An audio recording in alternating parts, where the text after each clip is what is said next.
آپ کے یہاں وہ نبی والی میراث تقسیم ہو رہی ہے، وہ اچھے انداز میں تقسیم ہو رہی ہے۔ قرآن کے فرمایا انزل القرآن والا سبعۃ احرف فقرؤوا ما تيسر منه۔ قرآن کریم کو اللہ نے 7 لغات پر نازل فرمایا ہے، اس میں جو آسان ہو۔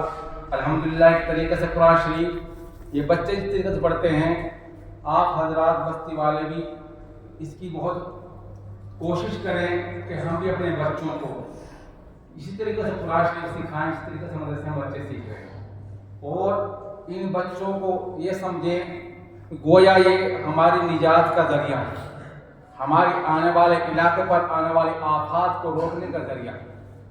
اللہ تعالیٰ مفتی صاحب نے بڑی محنتیں کی ہیں، تھوڑی عمر میں اللہ نے ان کو بڑی قربانی کا جذبہ دیا ہے، بڑی ہمتیں دی ہیں، ہم نے ان کا بچپنا دیکھا ہے، آج الحمدللہ ماشاءاللہ بہت بڑا کام کر رہے ہیں۔